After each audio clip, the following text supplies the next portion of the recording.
Anime Podcast. This time we talk about Gundam. Post. And we're live talking about Gundam on the Twitter, in the Discord with Bloop. Bloop there, you all seem to be making sounds good. I will play the music and get going.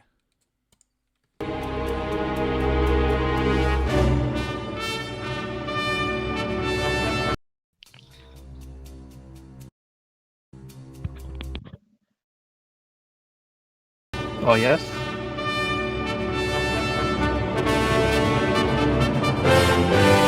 It's not.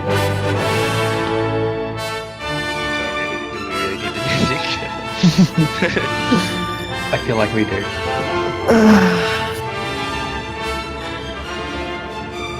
Is it Torbay Gundam? No, it is actually not Torbay Gundam. It is the Charles Counterattack main title, because I feel it's the most appropriate song that we can choose, because as we enter this new age of Gundam vs. Gundam that we'll be discussing tonight, this is the first game in God knows how long to include Charles Counterattack as a thing, and yet not have main title as the playing song. It is the end of an era. I mean, if you buy the super fancy Any-Song edition, you obviously get Beyond the Time, but main title is gone. So, Wait, main title's not in? No. Oh shit, I didn't see that. So, hello everyone, this is Pichy, once again here with the Pichy and Palscast, the most listened to anime fighting game radio show in Australia. We will be joined tonight by Fire Rider and Forte. Yo. What's There up? they are, there's the guest indications. We are mostly going to be talking about Gundam tonight, as Forte is a Victorian who is involved with the Gundam scene, and as we've mentioned before, Fire Rider is involved with the New South Wales Gundam scene. Is there much of one at the moment, or is it just you trying to spruik stuff at YSB? Okay, let's be honest. Outside of all of our Chinese players, there actually is a fair amount of interest in Gundam. It's just, classic Gundam with its own whole logistics issues. But there's interest, so there might be, especially if just getting a hold of Gundam, the PS3 version, was just a huge pain. Oh yeah. And it's an expensive game It's as about well. la- it's It has about very laying low the- depreciation. Yeah. It's about laying the foundation, for the new game, right? Yeah, so there's definitely interest in New South Wales. Yes. I'd give it that at least. I haven't been at locals for a couple of weeks since I've been broke and doing other things, but I can probably drum up interest. We've got AvCon coming up in a few weeks, and who knows what's going to happen then. I certainly don't. But before we talk about Gundam, I guess we'll go through some general news things first. First, Southern Cross Championships, SXC. I have seen some little comments about that recently. I will like to say that I can confirm it is absolutely going to happen. Details will be coming at some point. So stay tuned for that. As always, it is a fun event with lots of anime players. Next thing to mention is there is a confirmation at Anime Expo that Undenied In Birth Exolate ST will be getting an English release sometime later in 2017. So the Japanese release is on the 20th of this month, and that's probably what I'll wind up picking up. I'm sure that Kyokugen Megadav over there in New South Wales is very excited to be playing that game again. Yes, he is. Oh, and there's so many mixed feelings on Undenied in Birth. But I feel like that's another topic, another podcast. For now, I will just say, we can talk about that in a couple of weeks, but Unib is a game that I really like, and it's a really, really interesting game from a design point. It's essentially a more anime version of a King of Fighters game. Very strong ground game. Very, very patient offensive game, and all around a pretty satisfying game to play. Of course, my boy Nurk is really good at it, and he beat up pretty much everyone all the time while playing a low-tier Byakuya. ST has an S-tier Byakuya, so may God help us all. Yeah, that's one of the things that always irked me about Unib. It's a great game in concept, but as a Seth main in Uniel, oh boy. Ha ha That ha. says you're right for playing Sith. And now there is I one. await the glory days. Now there is one more fighting game that we need to talk about, which I need to dig up the trailer. Where is the trailer? Okay, this is one thing I forgot to dig up beforehand. But there is, I believe it's coming to Comiket, a new fighting game. Did you know that? New fighting game. Oh, There's a new fighting my game God, coming is out it? this Comiket. And Okay, that's right. which one of the fighting games is it that I'm thinking of? Well, it's not Queen of Battlers 2 because that came out at Comiket 90. So it is in fact... Where is my thing? Was that the secret thing that people were talking about? People were talking about a secret thing? Some secret game. Okay, maybe it's not that one. Alright, No. it's fine. No. Don't worry, Go on. it's the Kimono Friends Fighter. Ah, okay. Oh, Alright. oh thank God. Have you seen this? Okay, I've nearly got the trailer up. I then accidentally lost it. Great radio right now. What are you doing? Go away, keyboard problems thing. There we are. Here we are. Where is my other web browser capture? This window needs to be showing. This, aha, here we are. I'm showing there on the stream the Kimono Friends fighting game. This has been in development for a while, and we're going to get an actual release at Comiket. I'm bringing this my game up God. because this is honestly a very nostalgic looking game to me. The design of this game, where it's got bursts, it's got a big bunch of meter, it's got a dash cancel system which uses a 3-bar system, not unlike the Bleach DS fighting game by Treasure, and Arcana Heart 1 and 2. And the combo system in this game is very much you launch them, and then you do a bunch of hits, and then you land, and then you re-jump, and you do more hits, and you do that several times. And that's basically how the combos worked in every random Doujin game from about 2003 to 2006. So seeing a game in 2017 having these early 2000 extremely Doujin sensibilities is kind of refreshing, and also very nostalgic. I mean, I hope this vid And has... every single one of these characters based on another character in another fighting game. Oh yeah, like, obviously Serval has a lot of Wolverine in her move list, complete with the ground bouncing dive kick. Toki is, of course, Toki was really the defining point where Kimono Friends wrapped around from being terrible to the best show ever for a lot of people, because they went, hey, there's this bird called Toki, and she's really, really annoying. But it's like everyone dies as soon as they hear her song. That's like the instant kill that Toki has in Hokuto no Ken. Let's make as many jokes about Hokuto Mojo Haganken that we can. Yeah, this show's the best. Wait until you see the shooting star press. Oh, here we are. I'm not sure if you're following along the video, but you're about to see the most awesome shooting star press by Carbon-chan. There we are. Yeah. I can't wait my to gosh. put this game on a laptop and then spend 15 hours getting the button config working. In which time... Hang on, is this C92? Pardon? This is coming out in C92, right? I'm The pretty sure upcoming it's... comic. Yeah, I'm pretty sure it's for Natsukomi. So... Oh my gosh. This is... Oh the my good stuff. gosh. Can we make a joke about this having better art direction than Marvel vs. Capcom Infinite? Too We soon? can. Look at those rush combos by Arai-san. Man. So, that's a game that's coming. One last game announcement is actually about the Xbox One of all things. Let's see if I've got Stream Engine. Here we do. Okay. Because there was an update to the Xbox One's backwards compatibility last week. And in that list of games was Radiant Silvergun, And if you've ever heard me speak, if you ask me for advice and I don't actually have an answer, I'll just tell you to be praying. And that comes from Radiant Silvergun. It's honestly the best part of that game. I don't like that game a lot. But the other game that got an update to be supported on the Xbox One is Virtualon Oratorio Tangram. Now, we're talking a lot about Gundam-style games tonight. And if you've never played Virtualon, it's basically the Street Fighter 2 of 3D robot combat games.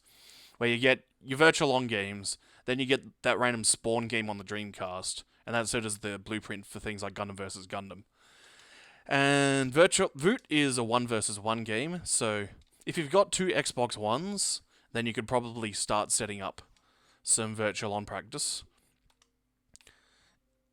Otherwise, cool. The game is going to remain dead, regardless of how much your efforts are. What other news has happened? Oh, that's right, and Eagle got added to Killer Instinct recently. Did you guys know anything about that guy? That's Thunder's I brother. didn't know about that. Or did they retcon him? Oh yeah, so he's retconned to be alive. He got kidnapped by the evil people at the evil science company. He's got a 1-button fireball. If you hold down the button before doing the 1-button fireball, it can become unblockable. He has command hops. He has command hops that cancel into other command hops. And he has some sort of a magnetism effect. He is very much a Killer Instinct 3 character. He's completely bonkers whilst being surprisingly easy to play. Once again, good job to Iron Galaxy. They are designing very wacky, very entertaining characters. KI is a cool game. It's getting put on the Steam storefront soon, so maybe people will play that game for once in Australia. That's it. Shall we talk about ARMS first? Want to talk about ARMS? Yeah, sure. Alrighty, so ARMS. I don't own a Nintendo Switch, but I know friends who do. And a bunch of them at different times in the last couple of weeks wanted to play some ARMS with me. So I did.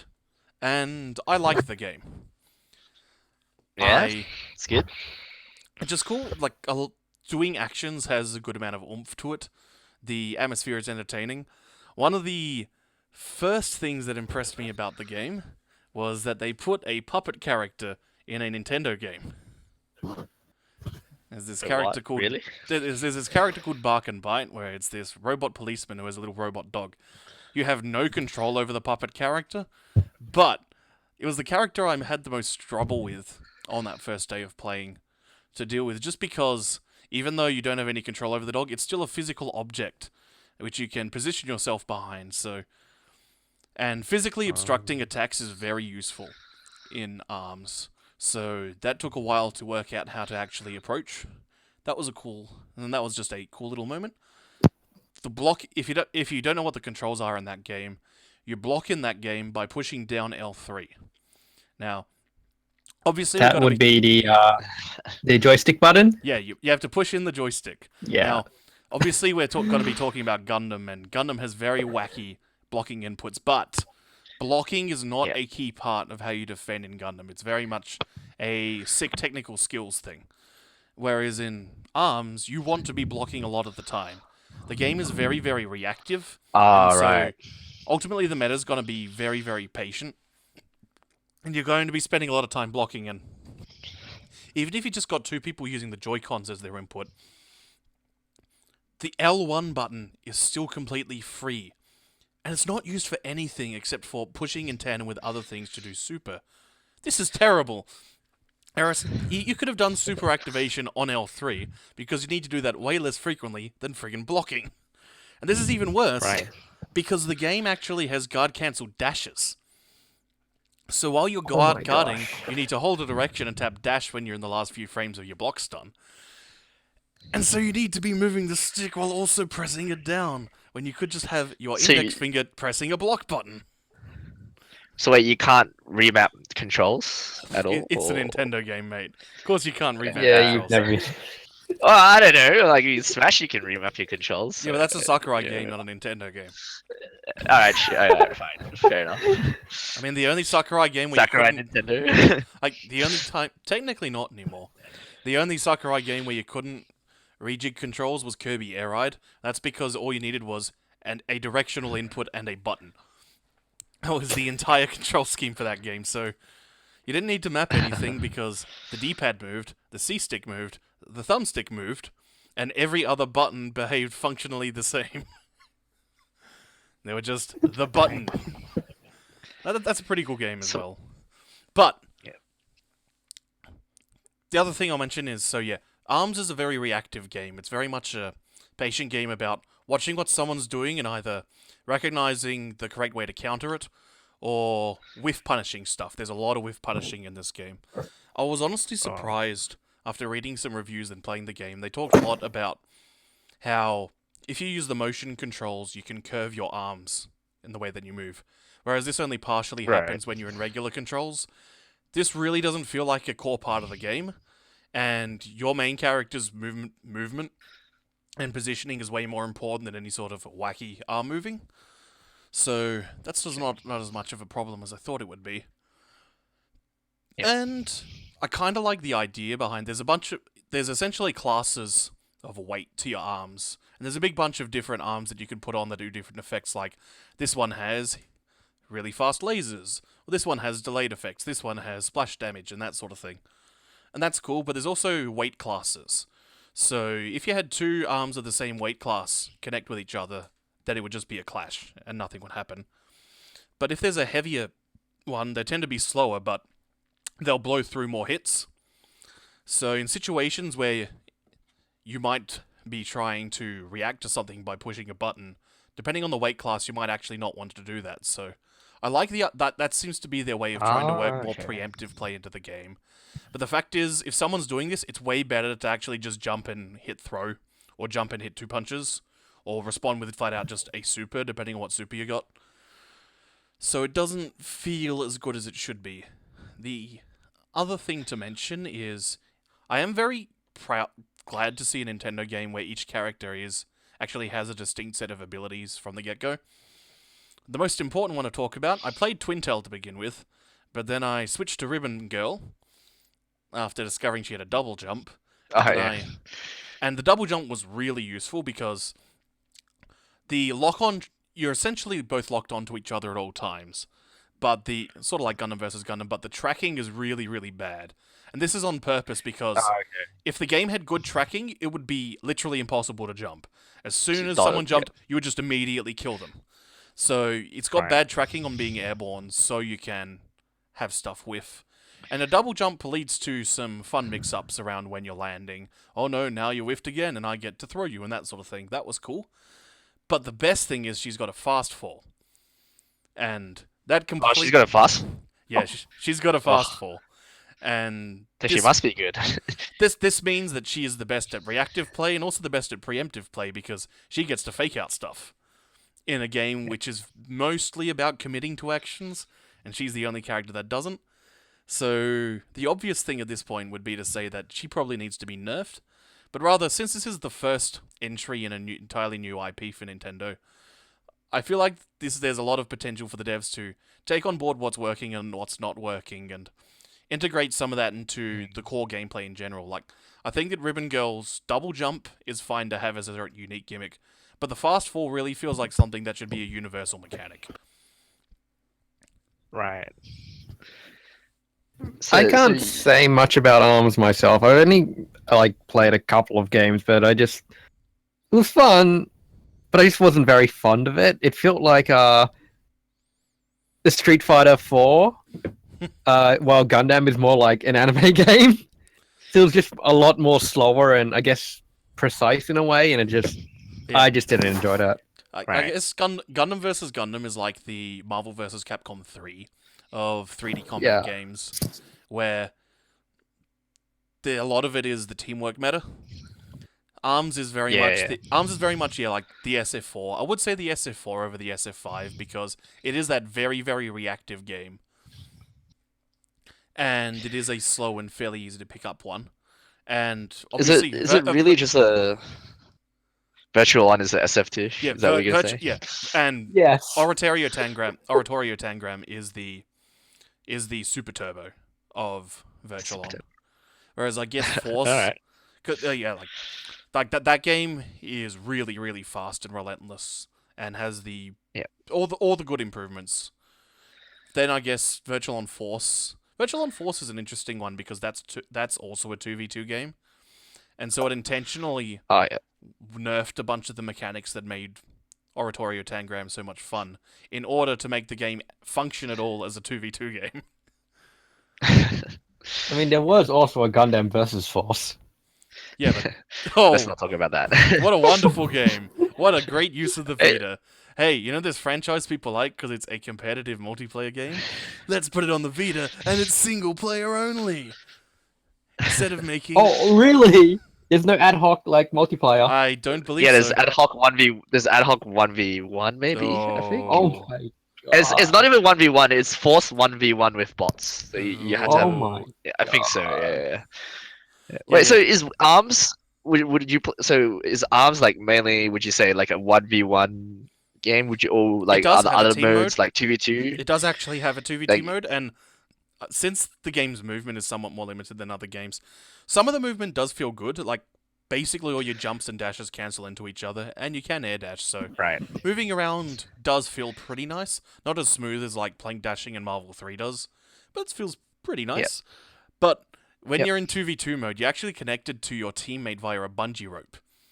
And so... Ah, yeah, I saw that. Yeah, there's like this line. Yeah. So you have to actually stay somewhat close to your teammate, and that's their way of compensating Right. for the sort of insane spatial awareness that you need in a game like Gundam vs. Gundam at a high level. Right. So I think Okay. 1v1 is the more enjoyable game. Certainly the times I've played it, Yep. I've had way more fun in that context. I do Yeah, like 2v2 didn't look. It looked like, once you and your partner like sort of gang hit someone, like it took them down really fast and stuff like that. Yeah, Like, the momentum swings are really yeah. nasty.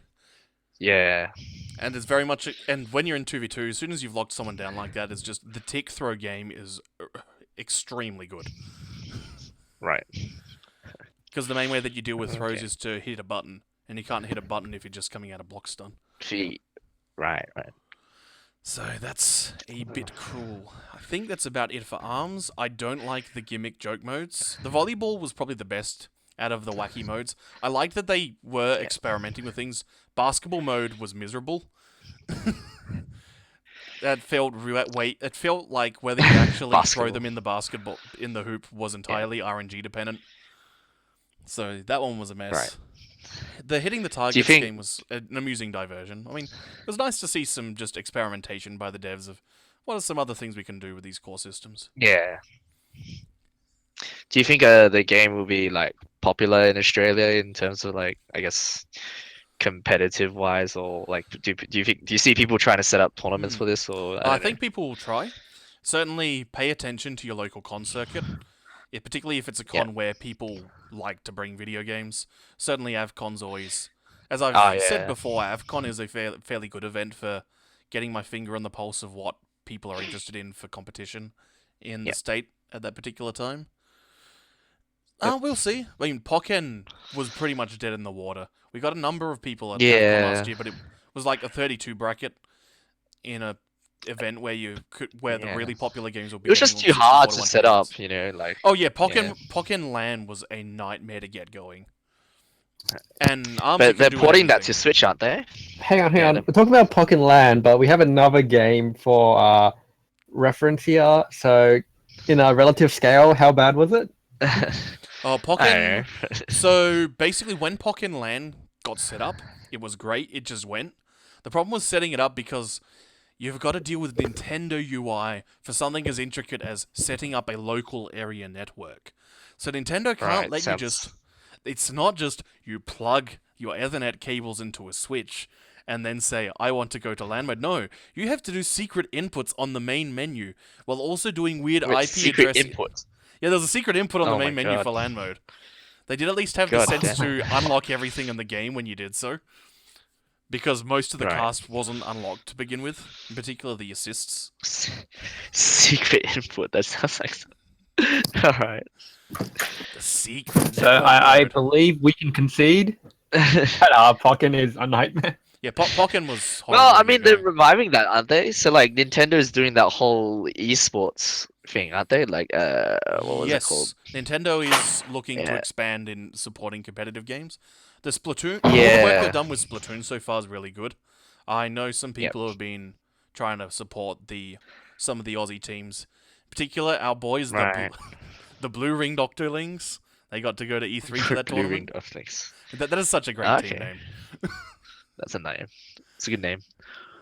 And so, I mean, Splatoon is also a great game. Might talk Yep. about that game sometime. Get Ali on. Mm. Do you so what was I gonna say? So yeah, I think like if you know if ARMS is to take off, it'd probably be more Nintendo side, like doing their own stuff in Australia. Yeah. I can see them like running that, like those they always do those fun tournaments or whatever like that they run for like the whole public, stuff like that. Like Yeah, I can't remember. Nintendo's fickle when Yeah, it comes to what they feel like supporting and not. But I yeah, think they might actually try to get some stuff yeah. I going. think And ARMS. if Well, Nintendo yeah, really goes definitely. in hard on it, I think the game will get a scene. Yeah. It's a lot easier to get into than Pokken because the game will run at the correct frame rate with a single Switch and with 2 Joy-Cons. And honestly, playing with a Joy-Con or a decent Pro Pad felt about the same anyway. Okay, that's good. It's On good the for the game. topic of other Gundam-like games, how about that Dissidia? Dissidia is... Dissidia. I can't remember, is it getting an English release anytime soon? Yeah, it's been Yes. confirmed. I don't know when it's being It's confirmed, ah, for what time frame, but it is confirmed that it will have an English release. it's a 3v3 game, right? Yeah, Like, that's if always my anyone's concern. That's like the heard what I huge said, thing. I'm not a huge fan of the Dissidia, at least the Dissidia NT. I've ranted and raved about it, and I just don't like it. I mean, like- I haven't even played Not it, into so the I can't even aesthetic? say anything about it. I think the original Dissidias were okay. I didn't find them too enjoyable. They were just fun, but I wouldn't take them seriously. But seeing them translate into a 3v3 format, I've just been watching all the arcade videos, and they're just very unpleasing to watch. Is it popular I- or is it or what? Yeah, it's it's doing actually pretty well. It's popular. Yeah, Right. but I okay. just can't make out what's going on. It's like these characters are just shooting fireballs halfway across the screen and it obscures everything. The target lock on becomes like invisible in all the particle effects and all of this. And I just don't understand a single thing that's going on in that game. I think it's one of those There's games... not going to be. I think it's one of those games It's like... gonna be. Like... It's one of those... Killer Instinct? Yes, like Killer Instinct, where when you're watching it as an observer, you go, what the hell is this crap? When you're playing it, though, as I talked about in the last show, there's a lot of stuff your brain will just throw out and ignore all the information that isn't pertinent to the actual gameplay. And so it's probably one that feels better to play than it is to watch.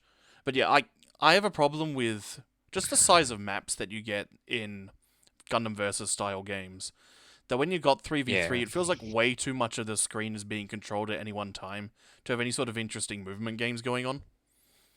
Yeah.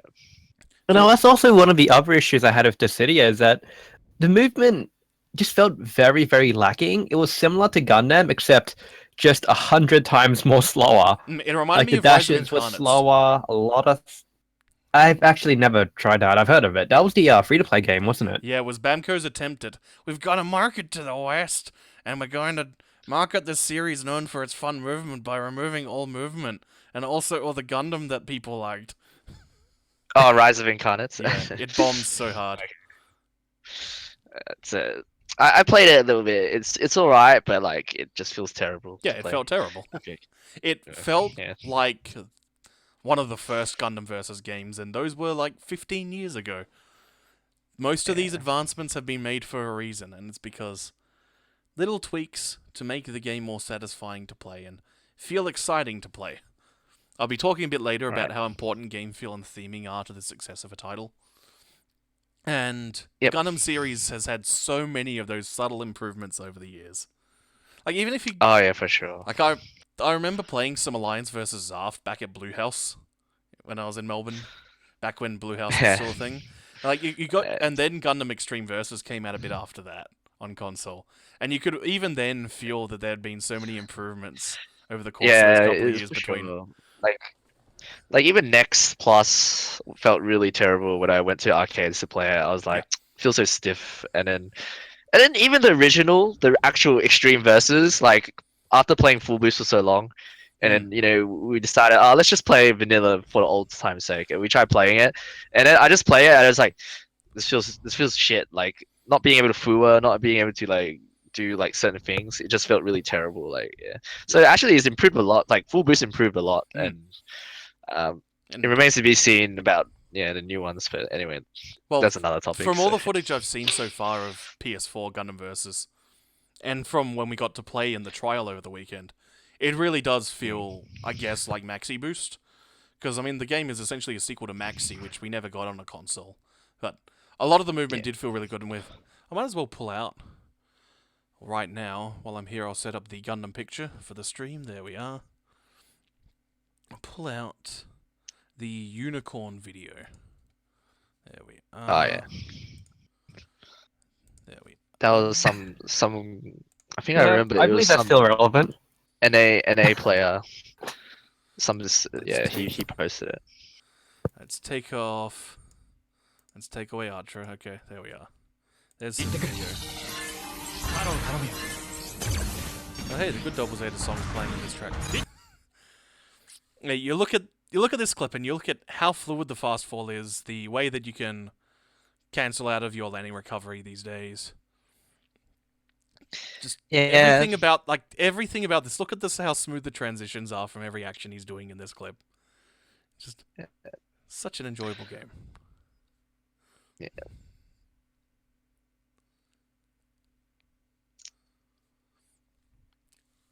Are we talking about Gundam now? Yeah, I believe we Have we moved on? It's like I was just like.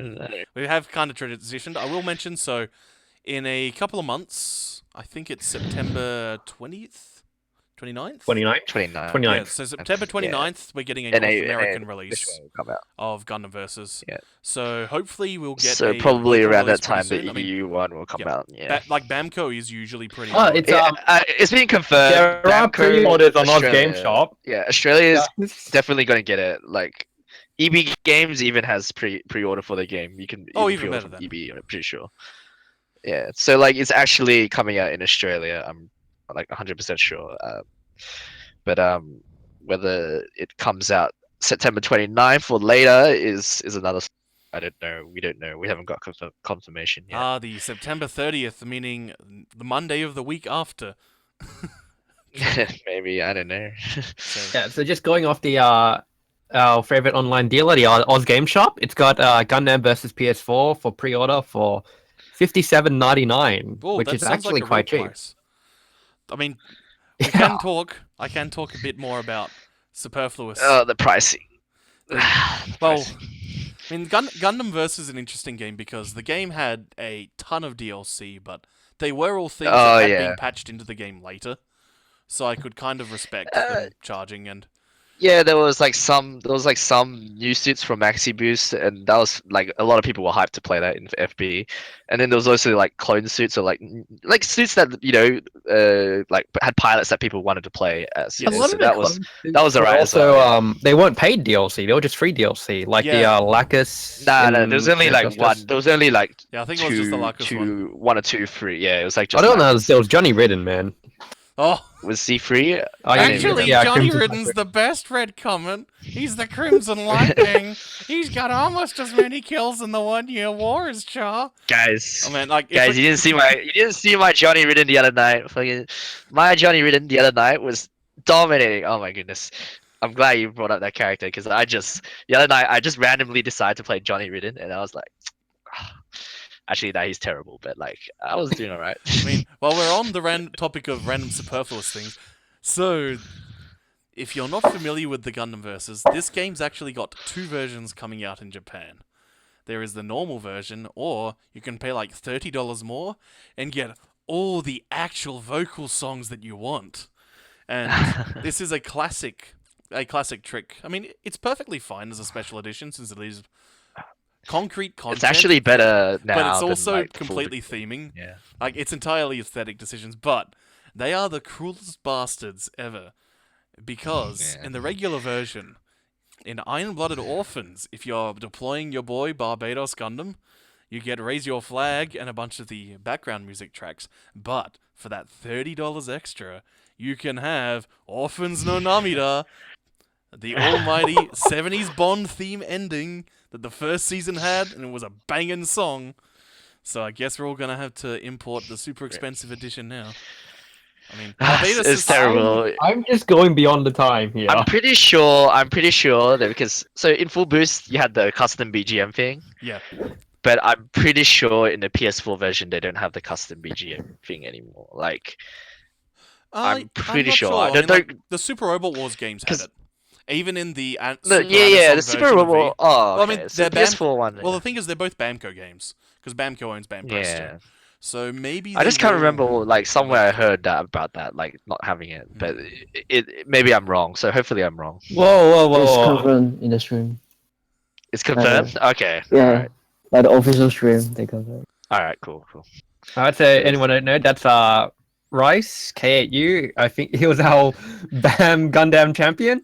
He's the Chinese Gundam leader. Like Yes. he's the Chinese group leader. I mean, all Yeah, Gundam master. communities thrive based on how many Hong Kong exchange students you got in. So shout outs to those guys. Hong Kong, China. Yeah, exactly. Yeah. Because he knows pretty much everything about Gundam, I guess. And he happens to So be now that that's been confirmed, I can't make an Ace R joke anymore because that one also had BGM change. Oh yeah, that was. I don't think we should joke about that game. Well, we have custom BGMs. It's okay. So Hey, don't buy hey, the hey, hey, premium hey. one if you don't want to. I would kill for a Gundam versus Gundam game to have Lunar Aquarion doing the arrow rain move from Another Century's episode R. Oh, jeez. That like 2/3 of Another the map Century. coverage. Can you imagine the Redlock range on Soul Aquarion? You're Oh at full my screen and you're still in Redlock and can still Mugen punch and it's got extra tracking. Oh no, that I thought it was a reminds. bug. I thought it was a bug because I never watched Aquarian. I thought it was a Can you bug. put up the Yeah. Jetta video? I was playing Super Robot Wars, and I was like, oh, what the fuck? Why does it say 2 to 13 or something like 20 or something? Yeah. I didn't even know what it was. 14 And then I default clicked it, and I saw the range. range of like, is this like legit? Like, you know, is this not a bug? This is And- surely a Yeah, bug, right? and then you do the move, and you realize that he's literally Yeah. punching them into the moon every single time he does it. Yeah, Oh I was man, like, oh. Aquarion was the best. Just let's make this unit as let's give this thing as many tools as possible. So we've got this 14 range move that costs 20 energy, and the gimmick of this team is when they're at 130 will, each pilot has the best stat from every other pilot. So you just dump everything into damage on one guy, everything Yeah, into skill on someone else, Skill, and then skill. give the ability to Apollo, which makes him attack twice if his skill stat is high enough. So you punch Yeah. them into the moon twice every turn from 14 squares away. It's pretty good. Then they nerfed him in 3. Oh And yeah. then they nerfed all the songs in every Aquarion series after. Hey, I like the opening to Evil. Evil's got a really good song. It's just not quite the meme that Sauce No Aquarion is. Hi there, welcome to Pichy and Palscast, the fighting game show where we talk about Aquarion openings and rate them in order. Jeez. Oh yeah, so have you noticed that there's no Gundam Wing music? They don't have The Boy Who Ignored Adolescence. They've finally removed it. Ah. So I wasn't actually aware there was Gundam Win music in the first place. I only knew my 2 mix. No, because when you're picking Wing Zero TV, which you're doing all the goddamn time in full boost, because it's Yeah. stupid. You know, you get Oh, right, yeah. They've removed Was that track. or yeah. It's gone Yeah, from both versions of the game. Didn't they have like White Reflection, the most underrated song in Wing? Well, that was for Endless Waltz. yeah, that's when you for pick the- Endless Oh, Waltz right. Gundam Wing. Yeah. Which I guess you do But, if you're picking like heavy arms. Oh no, they use TV heavy arms the whole time. That's why it's a low cost. Yeah, no, there's no Endless Waltz. So that's the thing about this new Gundam. They actually omitted a lot of. If you look at it, Oh yeah, they've taken out Well, so not many se- shows. yeah. So either it's going to be DLC, or it's going to be another game, like a sequel. You know, like a whatever Gundam Yeah. versus Oh, more boosts or something like What that. I don't reckon even will know happen- what they'd call it. is we'll get a bunch of DLC, and then Yeah. that will get an arcade conversion. So it'll be a bit like Maybe. the No, Blaze Blue that release. won't be. That won't be. That won't. There won't be. You don't think so? They said it because they said Oh, it. they said they would never come Oh, to that's what arcade. it said. Okay. Okay. All right. So Max Sabers will continue going on. Yeah, like they Oh. just Like a released new So it's suit. gonna be separate. they Okay. released a Yeah. new suit for Maxi Boost the other week, the Buster Gundam, didn't they? Oh man, Buster Buster. Gundam. He's no longer an assist. He's his own man now. Maybe. You did it. You did it. What's his face? Guy who switched sides at the end of the show, and then did nothing in Destiny. I don't know, Dierka or something like that. Yeah, I've forgotten his name. He's the guy who's not Nicole, who's 14 and loves to play the piano. Yeah. But yeah, like so, Sea Destiny is one of them that's not going to be in the new game. Yeah, I'm surprised Uh, about that. 'Cause Double O Season 2 is not in as well, and Yeah. the movie Actually, as well. the champion of the Akihabara, they request for a. Oh, S2's Double O Season 2 one. No, they request for AGE suits. AGE? Oh, sick. Yeah. Alright. Oh wait, is it? Have I found my You reason know, to you know, buy? there's like a mini tournament, like at the Yeah, there was stage a tournament in the- Akihabara. Yeah. Yeah, the The champion, festival. like Yeah. one of the champions, they request for the AG suits. I Yeah. don't think, I don't know if BM will do it. I mean, it Yeah, makes sense maybe. because, Double O Quantum Reborns are pretty much always top tier. AGE. Wing Zero is always. Yeah, I don't know. Wing Zero is always good. ATL ball. Yeah, it's something like that. Wing Zero is always good. Infinite Justice is always good, which is why I'm really surprised that they haven't put Destiny in. Because Infinite Justice is just this really good all-rounder. Has basically every tool you want. It's got a good beam rifle. It's got a boomerang that gives you good space coverage and approach options. Has good melee, good Oh, labor yeah. step. I mean, I know they nerfed it a bunch in full boost, but it's still just a really good suit to learn the game with. Yeah, he was alright. Yeah. I don't know. In this version, so Sea Destiny, Double S2, Gundam Wing Endless Waltz, Double O movie, AGE, those aren't in. What else is not in? G Gundam. Yeah, Oh yeah, G that's the Gundam real is not crime. in. Oh my god. And I think That's we can talk a bit more about why that's such a crime, because beyond any sort of internet memery around Domon and Master Asia being so epic manly, people like to have the character which they can just run in and hit buttons with. And Yeah. God Gundam and Master Gundam are exactly that. There's a lot, and you can really bring Master was- people into the game with that sort of madness. And when they learn to actually keep calm and stay focused, because they're all hyper, they will learn to actually play other suits. But drawing people in with something that's flashy like that can be really valuable. Yeah. Nah, I agree. Yeah. Like Master is like really flashy. It turns gold. Like you activate and he turns gold, and everyone's like, "Whoa, he can turn gold." You and go, then check suddenly, out the yeah, secret just input, combos. and then you're all, Cho Hao, Gene Dan! Suddenly you're just this giant face flying across the screen. Yeah. Something crazy, wacky. I don't know who else. What else is not in the? I don't know. Who guessed? Igloo? Basically, Hey, sorry? Hathaway's flash got removed. I mean, we all Oh, love yeah. that. There's no igloo, so there's no there's no No tank. tank. Yeah, No the Jetta? Golf is gone. And my boy the Zuda. Rip. Probably The DLC. Kamikaze assists are gone. Tank is too iconic. Well, not iconic, but it's a suit that they'll put in. I reckon. Yeah, I reckon Anyway. the tank will appear at some point, just because Yeah. for arcade players it has become this legendary, wacky, low-cost, high mobility, extreme pixie character. And I think to the disappointment of one of our Gundam players, we have none of the extreme suits, or especially no Excelica. Nah, those are for Alright. geeks. Get these original characters out of here. It's fine. They can get out. I didn't need those characters. Why don't you? It's fine. Why don't we have the original one from EX Review, the Street Fighter 2 knockoff, while we're there? Oh man, I need to talk about EX Review sometime on this show. That game's awesome.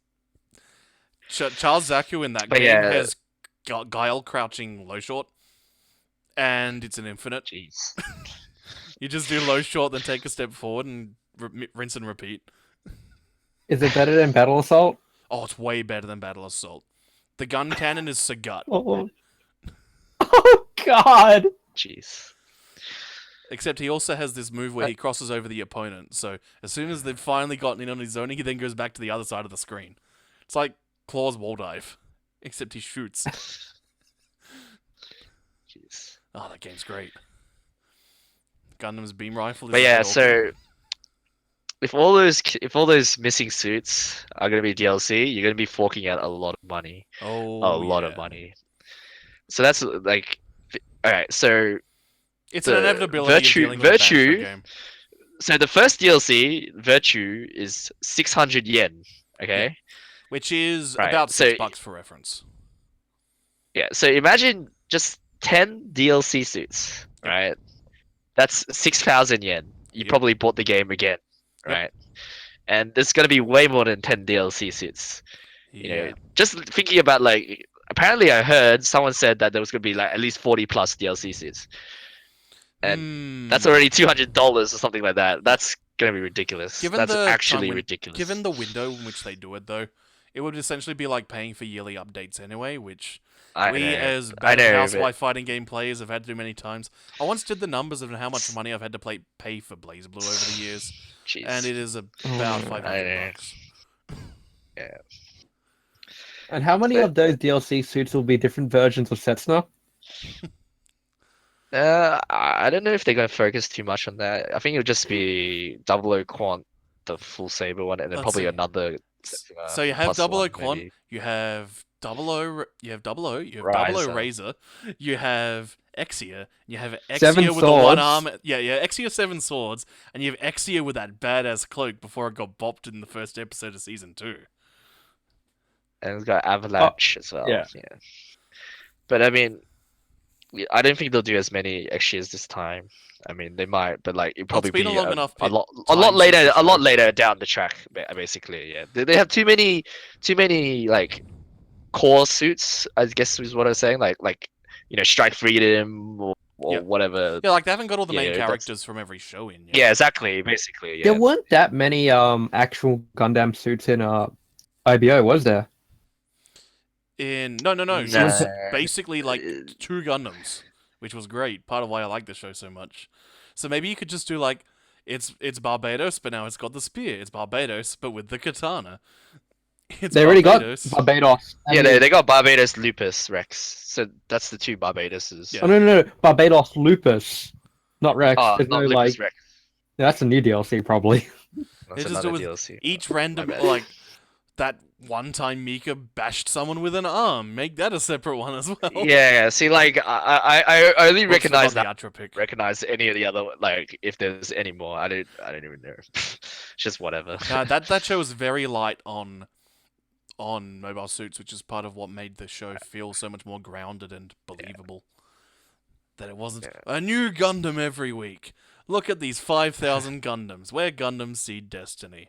Some of these Gundams have nuclear power. That means you can lock on and hit all the weak points without killing anyone.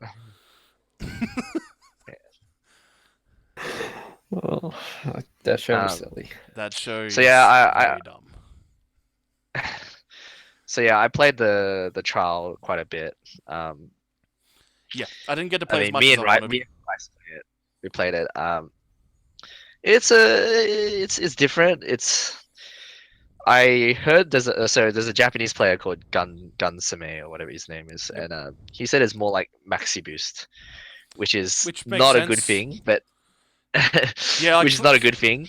For reference, full He Maxi said it- Boost from yeah. memory, Maxi Boost wound up pushing more to be more like vanilla Extreme Versus, where it's a much more aggressive game. Yeah, Whereas Full Boost was yeah, much it's better, pretty rewarding patient guerrilla, play yeah. and space control. I remember when Full yeah, Boost it's more came out- neutral in yeah. Full Boost for sure. Yeah. When it came out, there was a period where the arcades were running no time limit tournaments on rounds, and Right. you would get like 5-6 minute rounds because the Yeah. game had such great reward for patience and range space control. And so the fast full mechanic, it's how should I say it? So they removed the free fall mechanic from Full Boost and Maxi Boost and whatever the traditional series, like Extreme Versus series. The free fall mechanic, like there's no suit that can free fall. Like Amikyan is what they call it in Japanese. Yeah, And, go over what freefall was for the viewers. It just allows you like some suits can just like pull from Vernier and like it basically changes your landing timing and stuff like that. And Yes. it's used quite like it's very versatile use. Like it was a really good like mechanic of the game that they kept in. Yeah, it's very In this important version, to make sure that you don't.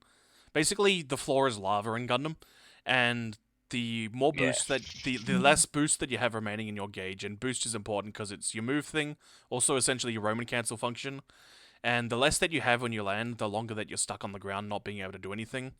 And so the game is very much yeah, about getting people to overextend and land on the ground so you can hit them. And free falling let you adjust the timing on that, so people had to be way more careful about how they actually punished your landing. yeah, something like that. Yeah. Um, yeah. The thing is like about the boost dive in this PS4 version is like defensively it's okay. It's not the best thing. Like it still consumes boost firstly, Yeah, that's one thing I like whereas about it. freefall you didn't consume boost. Um, secondly, it's kind of stiff. It's like unless you do it out of like a step or something like that, you don't really.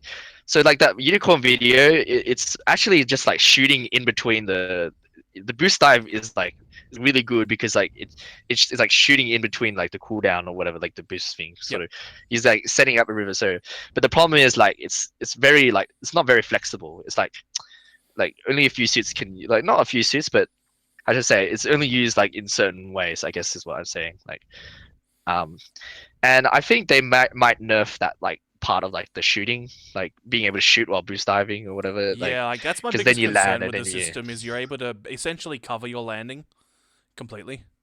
yeah So yeah. So any sort like of good space if you coverage saw that turn would A, be if you rifle. saw that turn A Oh video, man, that I'll was switch like to the really turn A ridiculous. vid. That vid's pretty ridiculous.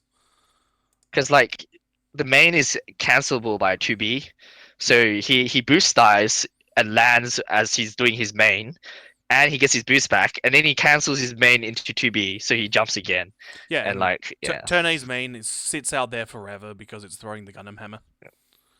So he's got Well, this yeah, thing that's controlling main space for ages is while he's like landing. the main is like one of the best like anti melee like melee weapons in the game, like Yeah. because it just instantly like it doesn't really matter. The point is like really like yeah. Point is, he's Um, turn A's become a way less risky unit to pick. Actually, I'll mention if you want to understand arms, turn A's main. So turn A throwing the hammer is yeah. basically what arms offense is about, and that's why it becomes such a patient and reactive game. Because you got to deal with that sucker Yeah, every time you push a button. So other than that, what else about the game? Cost system. We haven't talked It's about the revamped cost system. oh yeah, the cost system. The cost system. Oh, it's actually quite interesting. We don't know the good comps yet. Yeah. Yeah, it really depends on suits and like the cost. Like, I think so. It's 500, 400, 300, 200 now. Yes. Whereas it used to be 1,500, 1,000, 2,000, 2,500, 3,000. Yeah. And then they Yeah, nerfed all and the then 1,000 Maxi- costs Maxi, in they Maxi changed. Boost to 1,500. Yeah, they changed it to 1,500. Yeah, the cost system it'll be interesting. Like we really don't know what the strong compositions. It'll probably be based on like units and stuff like that. Well, I Like think that already like some people are the 300 costers, I think that's a slight buff for some of them because they're lower, essentially a lower cost. there's a for video diving. that was saying like yeah, but I think the ability of the suit is like adjusted towards the cost, if you know what I mean. Yes. So like in Maxi Boost when they changed all the 1,000 cost to 1,500, the stats of each suit got raised. Yeah. So like HP boost and stuff like that got raised because obviously you're increasing the cost, so the performance has to be match the thing.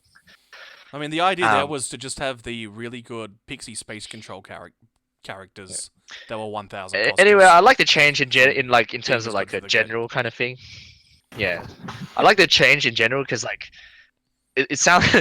I guess I'm a bit OCD, but 1,000 like is an easy number to 1,000 calculate just sounds off of. like it sounds like a better number, like Instead of why 6,000. when you play full when I first started full boost, I'm like, why is it 6,000? Like, It's I such didn't a really game understand. sequel thing where Yeah, there I'm are just reasons in like, the past that we yeah. adjusted the number to wind up at 6,000. When you look at it in isolation, it's just Yeah. what a weird abstract choice. Yeah, it was just like a bit weird for me, and then I was like, all right, whatever. And then but yeah, so the cost system, like I said, interesting. Some suits. So I think some suits felt really like really strong in the cost. Like this will all be adjusted. Like everything that we talk about now will probably be adjusted like soon. Yeah. Like Marasai felt really strong. There'll probably be a day one Um, patch that adjusts a bunch of the numbers. Look already like if you played a trial, you already know that. And sorry, if you played the E3 build or like the or another build besides the trial, you already know the game is very different. Like Yes. it's actually very different. Like the trial is like nowhere near what the full game is actually like. So Has the trial changed between trials, or it has it has been mostly the changed. same? It's Yeah, there's changed, been a but bunch it's of still tweaks. mostly the same. Yeah. But like the E3 build, at least from what I heard, is very different from the trial. Like yeah. So And we'll like find just even out just in a like the week or so. stats is different as well. Yeah. So what else is there? I guess so. So that's general gameplay wise. 3v3, it's a fun mode, but it's probably not. I do like What that do you they call put it? in a 1v1 mode as a thing. Because for a lot of Oh people yeah, learning that's the good. game, like it's a good way to learn the ropes of how to move and what sort of things to watch out for before you get. Yeah, so Because that's the yeah, hardest part of learning the game definitely. is you've got. It's like any time that you're learning a fighting game, there's a lot of things, a lot of factors you need to pay attention to, and the opportunities that you have to find some space and some dead time to assess the situation in a 2v2 game, that's essentially been halved for you, and the amount of stuff that you Yeah, need it's to just be paying attention to is yeah, doubled. So for helping people yeah, to learn movement in particular, I think it'll be handy, but yeah, not something yeah. that you'd want to run competitively because the flaws of the game are more apparent in a 1v1 Yeah, setting. Okizeme will be really stuff like that. Like suits like the cost system won't be balanced, so there'll Oh be yeah, many problems with like one. Yeah. I But guess in my Oki it's really universe. good. Yeah, I think it's really good to practice like your micro aspects of the game. Yeah. Which I think are quite fundamental to the game. Like people always are like, oh, don't play 1v1 because the real game's not like 1v1. It's 2v2. You have a partner. You have to like pay attention, and that's good and all, but like it still helps that if you can manage those micro situations. Yeah, it's about getting the muscle Uh, memory in, so you're thinking about yeah, less things yeah. when you're actually So in the like real I game. think one of the most basic things is like that. When I first started, it was like I keep getting meleeed. Like I'll shoot and I'll like do a zunda, right? And I'll do it diagonally. So I'll be shooting the B rifle, and I'll get closer to them, and then all of a sudden they come at me with a With a melee, melee and the I'm not gun's still prepared. coming out. And Yeah, you're yeah, going, what and the I'll hell? get Why is it hit. hitting me? Yeah, I'll get hit. Like yeah. Like, well, I mean, it's not like I'll just be like, oh I like it was like a lot closer than I thought, or like it was a lot faster than I thought. Yeah. Right. Yeah, but like playing 1v1s, it allows you to help uh figure out the spacing, like sort of the Yes. spacing that you can react to like those kind of things, those situations, and so like you get used to the game. Like so this distance is like where I want to play at, basically. Yes. Which is I usually actually just at the feel edge like of your round running out, but not always. If you're a melee heavier suit, then you want to be always in there and just parrying or zundering. I feel like melee is what dealing with melee is one of the hardest things to learn, for at least for a newbie, because Yeah. it just Yeah. feels so random. It feels like priority this and guy's everything. just in there. Dude, even Yeah. exactly. Even after so long, like playing for so long, I still don't deal with melee that well. And I think I was playing against some Thailand guys.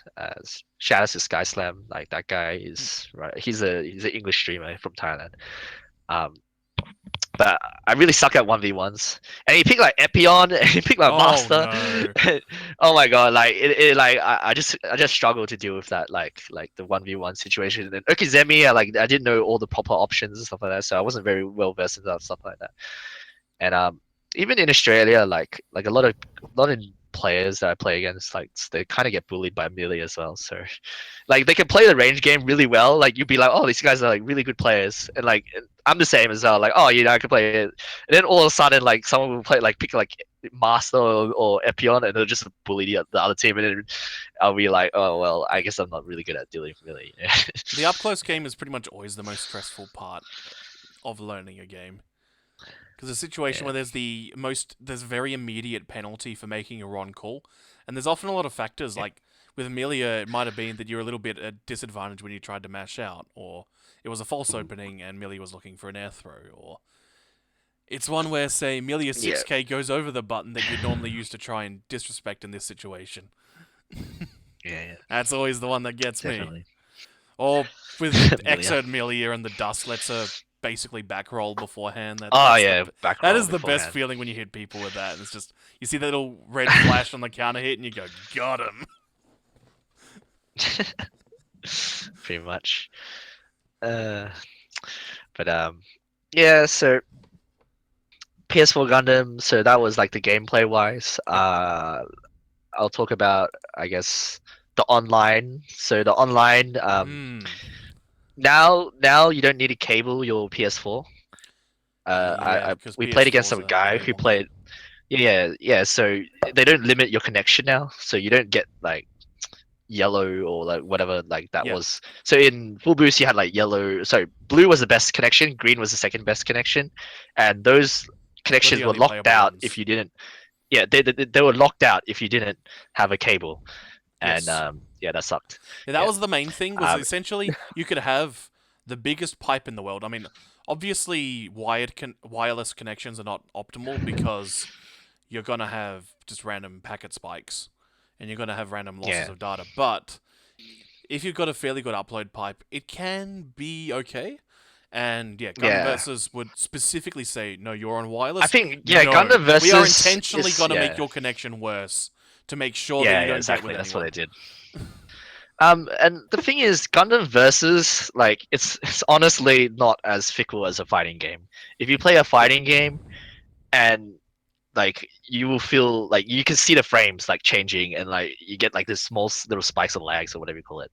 Gundam versus land feels amazing, but like after playing blue like and green and stuff like that, like on wireless, like it didn't really feel. You don't feel like a huge difference. You don't feel like that big of a difference. Those small things don't really pay attention unless it's actually like a lag spike. Then you feel it like Basically, those small random spikes. a mediocre, Yeah. like an above-average online game and a really good online game feel about the same. There's a bit of Yeah. extra lag, and you're not going to be playing completely optimal. But Gundam Versus is a game where the hitboxes and the frame data is a bit wonky and sloppy, and so Yeah. things are going to feel pretty much the same, and they're going to feel pretty good Yeah, when exactly. you're just learning the game so anyway. Like I said, I played against some Australian guy who had wireless, and his wireless connection's good, but I didn't know he was playing wireless. And then like halfway through, like I found out he was playing wireless. I was like, oh okay, like you can actually play wireless. Cool, we don't have to like, boot you without from the cable. Discord and the community now. Yeah, pretty much. Well, which is I think is a huge thing because a lot of people who play Gundam Full Boost like quit the game because they couldn't get the PS3s wired because they might be renting all Yes. sorts of things, right? Like yeah. So I'm glad that's in. So secondly, I'm pretty sure they did a Tekken thing where they have like so the input lags closer to arcade now to Yep. Maxi Boost. Maxi Boost they increase the input lag, the delay, sorry.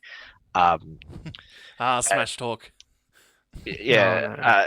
and in what do you call it?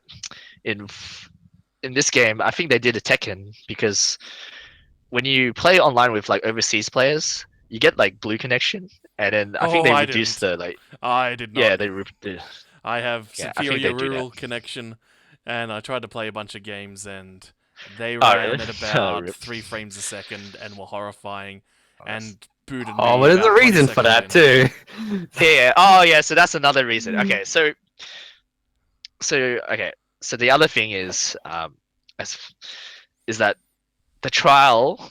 We don't know if this confirmed for the full game, but you need a lot of upload to play the Yes. game. Like you actually need a shitload of upload for some reason.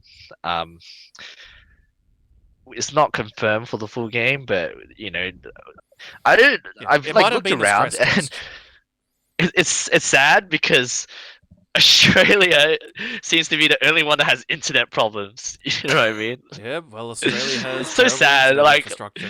I was like thinking like, oh, there's surely some Americans who like, got smashed by Comcast and are like complaining right now. And then nope, I didn't see any complaints about it. Like, so they don't know like how much data this game uses or whatever. Like, oh, all right, whatever.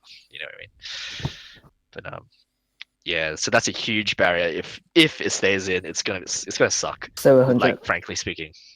700 Yes. You need megabytes. 700 upload. Like Tomo had 700 upload and he couldn't even play, so I'd say 800. Yeah. 800 megabytes an hour. 0.8, Uh-huh. 0.8. Sorry. Yeah, that's like that's how much data it takes for me to stream for an hour. So yeah, That's quite that a is lot. what I'm streaming at right now, and that is the absolute Yeah. best I can get. Yeah, exactly. So, like I Australia. said, a lot of upload. So basically, Bandai has performed Operation British, and they just said, well, Australia's dead in Gundam continuity anyway, so yeah, we're just gonna so pretend let's that you did. kill them off. We're gonna Yeah, make exactly. sure that colony gets hit on Sydney. It's alright. Fuck. Terrible. Oh, Gundam Sad. jokes are so great. Yeah. So that's the internet side, the online side. At least you can play 1v1s. I don't know. I enjoyed playing 1v1s just for fun, casual things. Yeah. But it sucks for people who actually really, really want to learn because like I've played 2v2 so much now that I guess my 2v2 sense is like a lot better. Like I feel like there's not as much to learn except actual situations and stuff like that. Well, in a 2v2, there are a lot of situations where you can somewhat pass the buck, particularly if you're a support player. Yeah. You just go, this guy's going to keep my back, so I'm just going to back away for a bit. And Yeah, well, I regain played so my many. breath I that played way. like thousands. Yeah, I played like thousands of matches, 2v2 matches now. So like, I'm so comfortable in that aspect. 1v1s is fine. Like, I kind of still need to learn a lot about like suits and Okizemi, so I don't mind playing 1v1s. Yeah. Like, yeah. But like I said, if you're a new player and it sucks that you can only play 1v1 if your upload's terrible. Yeah. So tournament-wise, like like I guess should I say The logistics are going to be interesting. We'll have to wait. logistics? For the full game to Yeah, work out how they're logistics. gonna All go. right, so logistics. It'll be interesting to see how the logistics are. I think the best thing about the PS4 Gundam is you can change your controls in the lobby Yeah, now yes. and not Yeah, actually for have sure. to go back to the main menu And then and reinvite accidentally the hit the PlayStation 3 button, the power Definitely. button. Oh my goodness. those That's such a final time model saver, PS3s yeah. with the terrible spot in the power button, so it always gets Yeah. bumped. It's such a time Yes. saver that like you can do that. I think at BAM we wasted so much time just going out and going back in because you have to re-invite as well. Yep. Yeah. Oh, and then the other thing that's good about the invite system is better as well. You only need one invite to the room, Yes. and then you can just keep reusing that invite. Yes. In the other one, like we had to keep sending. Like yes. I would send like 40 invites in advance, yeah, and then you would just flood your inbox, and then like whatever, And then they would expire halfway through the tournament. You'd have to send another 40. yeah, I don't know, something like that. But yeah, it's just like, so yeah, you can use one invite, so that's another thing. Like I guess it's good. If you ever want to go out, maybe you want to adjust BGM sound or something like that. I don't know. Maybe you want to check out a replay. You can just go out and just Just come back in. use the same invite. Come back in. Yeah, don't need someone to re-invite you. Yeah. So those two things in terms of the game. Secondly, how we're talking about that wireless thing. Yep. I don't know. I haven't tried yet, but I want to try like two like consoles or whatever the console setup on a wirelessly on a local router or something, like see how that is. You know what I mean? Like Yeah, my only biggest concern about that is just all the other wireless devices around it. yeah, Phone okay, and yeah, all of for sure. So that was another thing I was.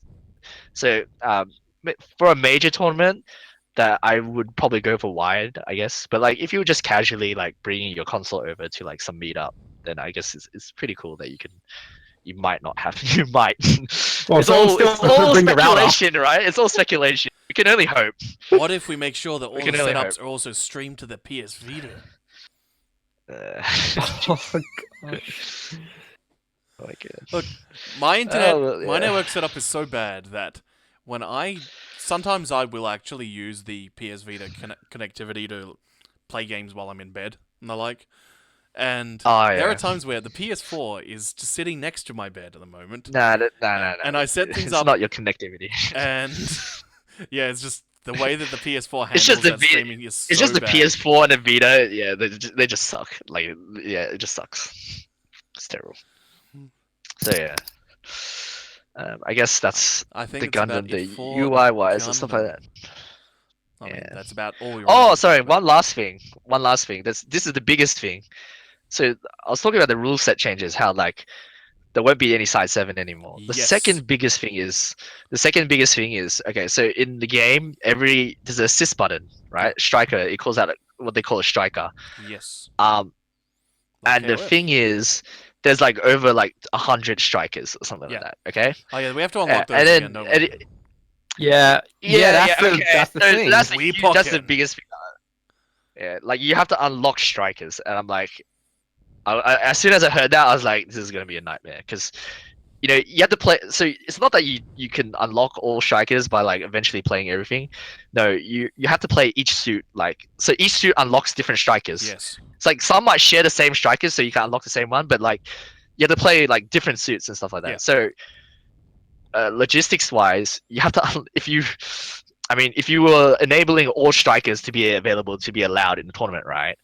Then you have to. You would unlock them have all to on every unlock single Yeah, console. exactly. And yeah, like what if some guy is using some gimmicky striker that no one else is Oh uses? no, I know and it the horrors requires of those sorts of some unlocks. obscure unlock. Yeah, exactly. It's oh, gonna be ridiculous. God. So I think they're leaning to. I think because I don't. No one's been talking about a rule set yet. You know what I mean? Yeah. But I think people are leaning towards like default strikers Yes. only or something like that. Well, I don't will even know, say yeah. that while we're waiting for the full version to come out, that Pokken Tournament was also a Bamco game and also pulled the exact same stunt. But when Oh, yeah? you set up the tournament land mode, it did actually just unlock them all immediately for you. Oh, that's good. I mean, the Well, ideal I wish- thing would be Dead or Alive 5 has a toggle which is just sitting there in Versus. When you go to Versus mode, it says, "Would you like exhibition mode on?" And you don't. It turns off achievement unlocks, and it unlocks all of the in-game unlockable costumes. And so it's just bloop, done. You don't have to worry about anything here. Alright. And like turning off achievements Yeah, as well to just like stop some- all the random yeah. frame drops that causes as well. If there's like a tournament mode that like disables like strikers, like all unlockable strikers Yes. as well, that'd be nice as well. Yeah. No, don't they have that for Tekken? Yeah, they do. Tekken, they have a so- tournament mode. Yeah, but being But, a Bamco game, we just pray. But Gundam versus like it hasn't been said anything about like tournament mode or exhibition mode yet. Well, they are I mean, really pushing You can't it. really say like we have to wait and see. Unfortunately. Yeah. Oh well. Because they are trying to push it as quote As a legit esports. competitive like, game, yeah. If you saw that Silicon not Silicon that interviews I've read somewhere. Yeah, but DLC, logistics, And rule fast sets, falls. like it's and fast falls. Those are the fast key falls. talking The fast falls points is just a watching thing the to future. adapt to. Yeah, it'll be interesting to see how we go. Like, and then it's interesting mechanic. I don't know how good it is. I don't know how bad it is. I really miss Amikyan. Yep. Because I'm a melee player, like Super Smash Bros. Like I came from melee, Super Smash Melee, Yeah. and I really love the movement in that game. Like it feels so free and stuff like Oh that. yeah, And I really like games that like sort of yeah, allow you to move like, around in a way that feels. yeah. So It's such a valuable so thing when I because played- it really adds to the immersion of a game. That it feels like you Yeah, have complete exactly. control over everything that's happening. I think at all that's the times. biggest. I think that's the biggest hindrance. Like people like. So a lot of people don't like Gundam Versus. Like actual Gundam fans don't like Yeah. Gundam Versus as a game because it doesn't. Firstly, it's not realistic. Maybe like to what they expect. So that's fair enough. And then Well, they just say play it's too that Wii stiff game. or something like that. There is a really good Wii Yeah, game for realism. Oh yeah, or they say it's too stiff or something, and I'll be like, and in my head I'm just like, that's because like if you really learn how to play the game, it feels like all your movement and everything feels so fluid, feels so natural. Like Yeah, it to be feels fair, really that good. game does hide a lot of its hidden depths. Yeah, exactly. So if you It just doesn't like teach move you the any of that stick stuff. and push the boost button, then you're gonna go, "What is this crap?" Like When someone just sits Like, if down you and played- shows you what you can do, Exactly. you go, "Wow." Yeah. If you vernier, like this is the basic thing, because when you're running and then you shoot, you turn around and vernier, right, and get Yeah. stuck. Like that feels horrible. That feels really horrible. Like that's like the number one thing that feels horrible. Like Yep. yeah. So that, and then yeah, I guess that's why I play Guilty Gear, because like Guilty Gear, it feels really nice. Feels Yeah, it really does. as well. Like yeah. Faultless defense breaking is such a nice addition for making Yeah. you feel like you've got control over what you're doing at any time. Yeah, and I guess that's why I like Gundam as well. And it's just fluid game. Yep. It's fun. 2v2. Yeah. Play it. It's pretty cool. Get it. Well, that's gotten us pretty far into tonight's show, so let's talk about function. Function versus function. Okay, so That's this a great function thing happened. Basically, I'm not going to pull up the quote now, but there was an interview with Combo Fiend, who is of course currently one of the chief community managers and PR guys for Capcom, in discussing Marvel vs. Capcom Infinite, and he was asked, why isn't Magneto in the game? And he said, well, essentially, it doesn't matter who's in the game, so long as certain character types and functions are available. And people like Magneto because he's an 8-way air dash character with really fast buttons and a really good anti-air jab. And Nova has all these things, so if you like Magneto, why don't you play Nova? Now, the locutionary force, which is what is being said plainly, is obviously play Nova instead of Magneto. The illocutionary force, or the actual intent of this, is I am a PR guy. This is out of my control. Marvel does not want Magneto in this game because both Marvel Pictures and Marvel, the comics publisher, are trying to bury the X-Men so the films will tank and they can get their movie rights back. And so this is why we're probably not going to see Doctor Doom in this game or Super Skrull, because they want those Fantastic Four rights back and they want those X-Men rights back. And one of the things I'd like to mention about this is it's one of the ultimate drawbacks in PR for hiring someone from the community. The great thing about hiring a community member, and we've seen this when they had things like Clockwork and Seth Killian, is like when you've got a member of the community working in your PR department, then you got someone who can talk to your most ardent supporters who are going to give you the most money and communicate with them in a way that they understand. The problem is when your PR guys who are from the community have to toe the party line in this sort of situation, then you wind up in a situation where most people will see through what's going on, and it basically makes your company look less ethical, and it makes the PR guy look like they have less trust in the community and aren't being honest, which means that you have then less trust of the company in general. So it all rounds being a very ugly situation for the PR guy and for your company, and makes everything look bad. So it's something. It's a sad thing that happens, and basically what I'm saying is don't get too mad about those comments by Combo Fiend, because his hands are tied. Probably most of the dev team's hands are tied on that sort of situation.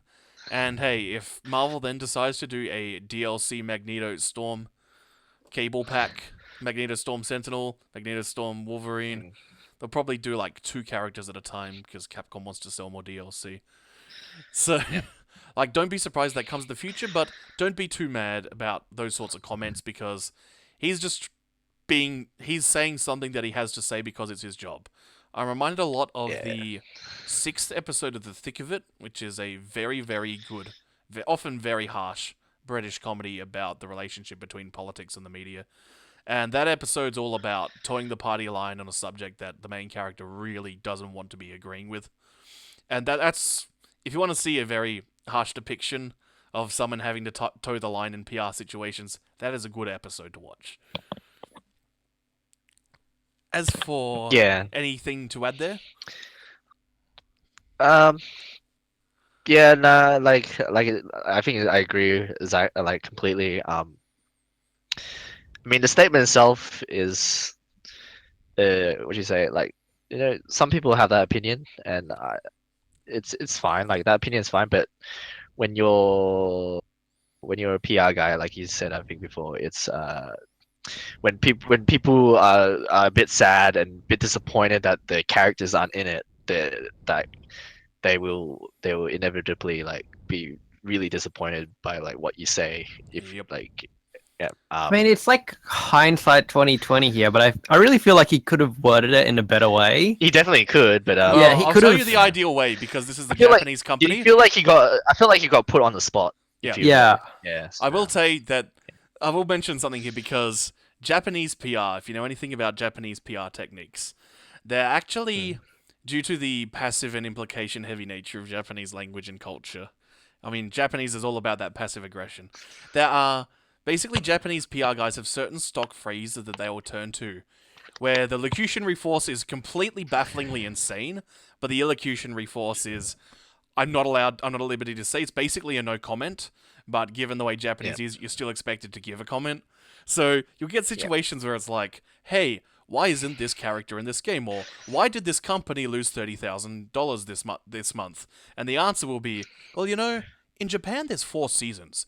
Summer, autumn, winter, and spring. And that is the PR way of saying, I'm not allowed to say what's actually going on or I'll get fired. Right. So, Combo Fiend, interesting. start telling us about how many seasons Japan has. Right. The other thing Yeah, I'll I mean- talk about... Oh, you go first. Oh, sorry. Yeah, I mean, the function thing. Like, I actually don't think it's. I think I read on the Twitter someone in the Australian community Was it talking Giggles? about like how that. Yeah, it was giggles. Okay, was it Giggles? All right. Yeah, I agree that it's not that controversial. Like, Yeah. because, like, I think, like I said, I played Melee, and I've never played a Star Fox game in my life. Okay, You I've played never Fox and played, so I don't Falco know 'cause they who played Fox. awesome. Yeah, and I play Fox and Falco, and it feels so nice to play. Like, I've never played a Fire Emblem Keep game talking in my about life, it, and I Dapper, play for a like, sec. I play Marth, and he feels so nice to play. I've never played a Falcon game, Captain Falcon, whatever his game, F-Zero. I've never played F-Zero before. And I played Captain Falcon. I'm like, well, it feels so nice. And then I'm playing like my favorite character, Mewtwo, and I'm getting like, oh, it feels so terrible. Like sometimes, so I just yeah. So sometimes the function thing is okay. I get it. But for I think for Marvel, because it's such a huge franchise, like, and Yeah, there's like people the, like the characters, like they really love the characters, like Storm and or whatever, right? Like I think that the argument there is like a bit different. I reckon for sure.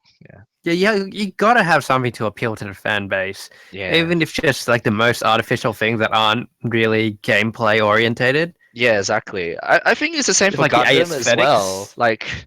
Like Gundam, the people want to play the characters. They don't really want to play like I guess functions or whatever. Like people love Magneto as a character. Like they love how he looks. They love his cape, and the Marvel fans are Marvel fans.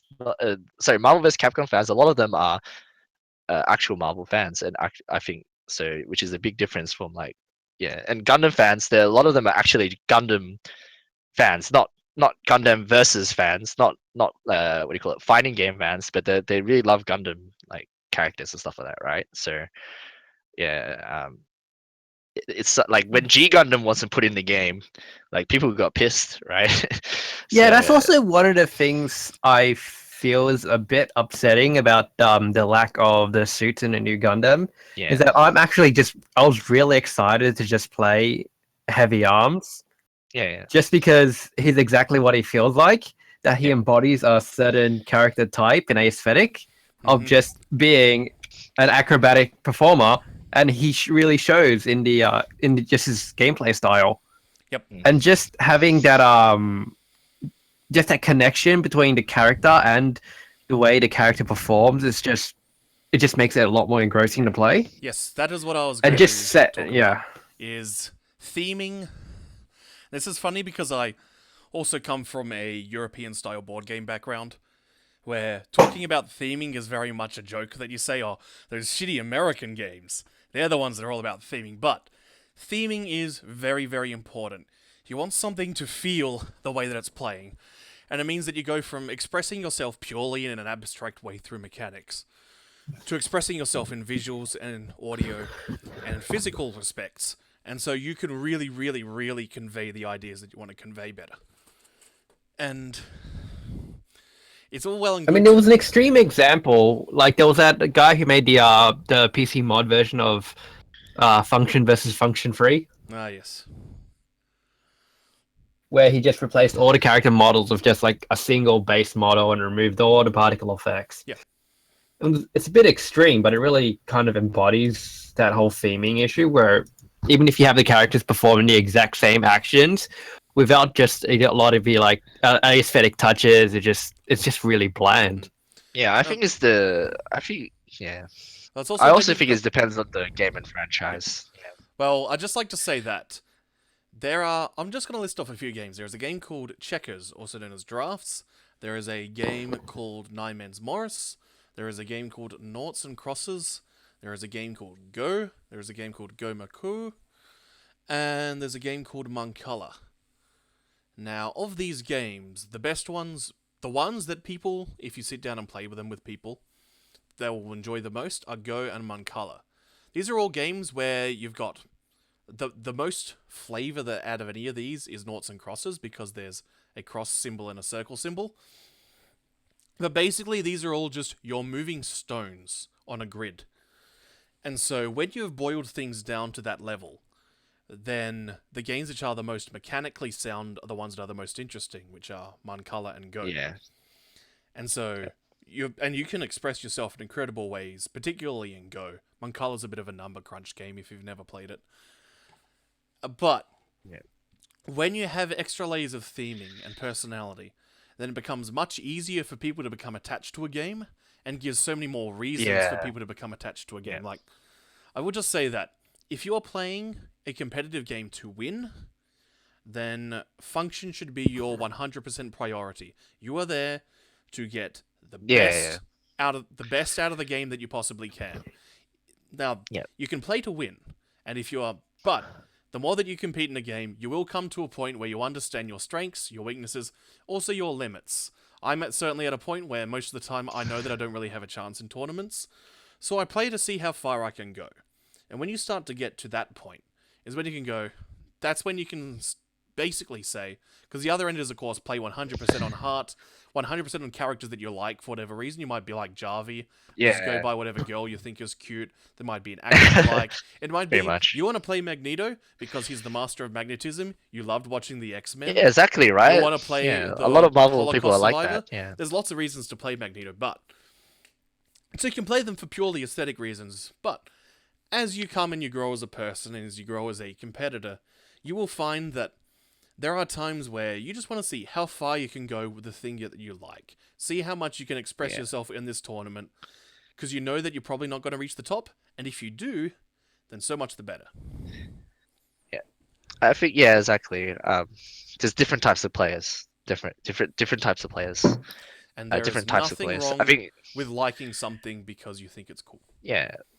like people who buy Marvel vs. Capcom, they'll buy it because they get to play Marvel characters against Capcom. Yep. It's like Smash, right? Smash 4. Like you play it because you they really buy like the Fire game Emblem. because they can play Mario against No, you can't. You play Fire Zelda, the Emblem. guy with the sword. Oh, the guy with the sword. Yeah, now we're talking. I mean, whatever his name is. What about the girl with Samus, the sword too? Yeah. Did you just say Samus? Samus is the guy with the sword. Mate, you Whatever. really need to play Anyway, some Samus Smash is the Bros. guy with the gun. I'm just playing, but you get what I mean. Like, I mean, if they all of a sudden they were just like frames, like and like hit what do you call it? If they're just stick figures, like Yes. people wouldn't be playing Smash. You know what I mean? Smash 4 or whatever. Regardless of, because no matter how good mechanics are, you can get so much more out of people, and you can get so much more appeal. And there's nothing wrong with people for something being popular because it's popular. Yeah. And Like as soon as they there's a reason see Smash Sonic, and Marvel, their favorite Street character, Fighter are the ones that are the most successful because they're the brands Yeah. people most recognize. yeah, exactly. And when you get good games with those brands, so much the better. And since we are here, the dirty hipsters, and I like to talk about random dead games, and I'll spruik dead games, but I very much understand that because of these ancillary reasons, sometimes people just don't want to play some other game. They don't want to play Vanguard Princess, or Melty Blood, or the Kimono Friends Fighter. Yeah, or that's why they want to Fate play Access Dragon 2. Ball. Yeah. That's why they want to play Dragon Ball, whatever it's the Dragon game Ball called, Fighter Dragon Ball Z. Fighters. I mean, I talked Z. about that in the Yeah. last show. That game is looking pretty awesome. I mean, it's it's got a franchise that people love, and Yep. if it's a good game, then it's even better. Like, Yep, so much the like better. look how much hype it's getting because they think like everyone Yep. it looks good. Yeah. Is the aesthetic. I mean, aesthetic and conveyance is so important. It's so important for good games. It's like there's so many subtle things in a game like Bishi Bushi that make that game such a joy to play. Have you ever played Bishi Bushi? I mean, you're from Melbourne. yeah, There are a definitely. number of cabs. For Yeah. those who haven't played Bishi Bushi, it's a game sort of like WarioWare, where you're at this arcade cabinet, you have a green, red, and blue buttons in front of you, and you're told to do some task. It might be mash the buttons as hard as you can. It might be defend a bunch of soccer goals by tapping the buttons. It might be rotate some bricks. It might be roll something down a hill.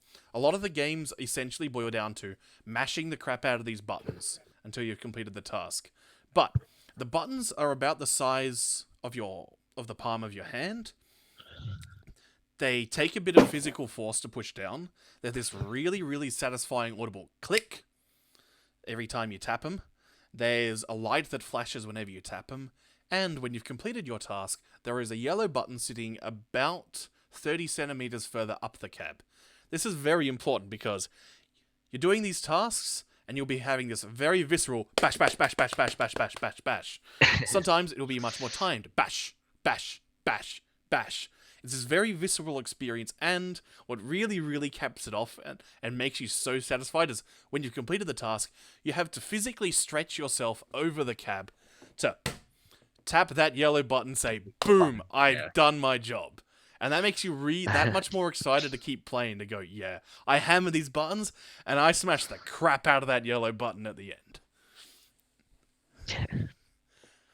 Are these Pretty things much. which are like technically, are they interesting? No, but it feels really, really good.